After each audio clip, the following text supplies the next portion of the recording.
Mga kakbay, magandang araw po sa inyo. Ito po si Sammy, ang inyong kakbay at laging karamay. Sasagot sa inyong mga katanungan, huwag lamang pong uutangan. Malapit ang matapos ang taon at tiyak maraming mga OFWs ang nagbabalak magbakasyon ngayong parating na ang buwan ng November at December para makapagpasko at makapagbagong taon sa ating bansa. So mga kakbay, importante na malaman ninyo ang kahalagahan ng OFW Pass sa inyong pag-uwi dahil ito ang hahanapin sa inyo once kayo ay nasa airport na. Kagaya ng OEC, ang OFW Pass ang ating magiging exit clearance. At ito rin ang gagamitin sa pag-verify ng ating employment record sa abroad. So mga kakbay, narito ang isang maikling video para may guide kayo kung paano magkaroon ng OFW Pass na inyong magagamit sa pag-uwi. Kaya mga kakbay, kung kayo ay malapit ang umuwi, ay mabuting mapanood ninyo ang video ito para mai-guide kayo sa pagkuha ng inyong OFW Pass.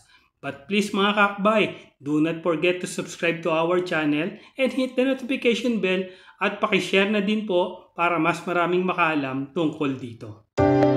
How to use. I-download ang DMW mobile app.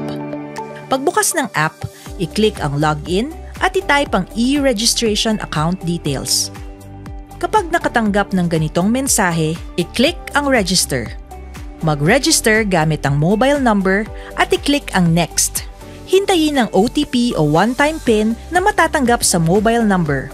I-enter ang OTP na matatanggap sa registered mobile number. Click submit. Kapag nakita ang success na message sa screen, i-click ang OK.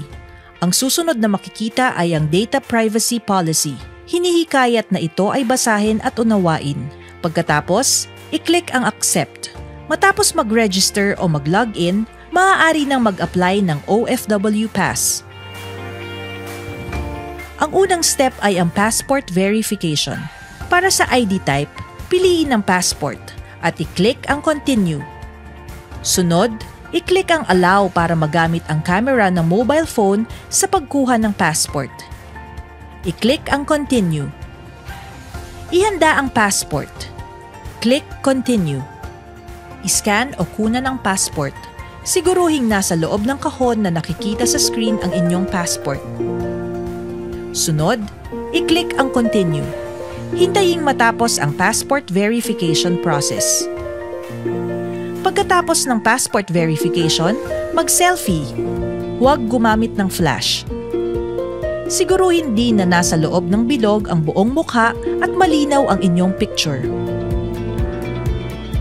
Sunod na makakakita ng check kapag maayos na nakunan ang inyong picture.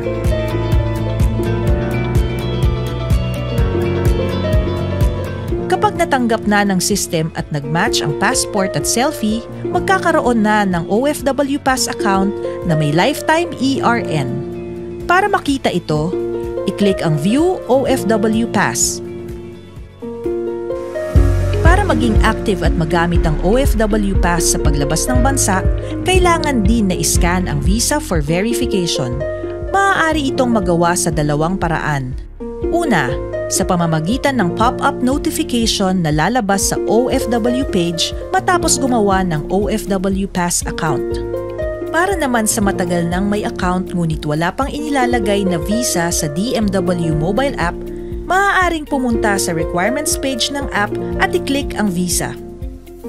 Sunod ay piliin ang bansa kung saan magtatrabaho. Piliin ang visa para sa ID type. I-click ang Continue. I-scan o kunan ang visa. Siguruhing nasa loob ng kahon na nakikita sa screen ang inyong visa. Sunod, i-review ang visa na nakikita sa screen.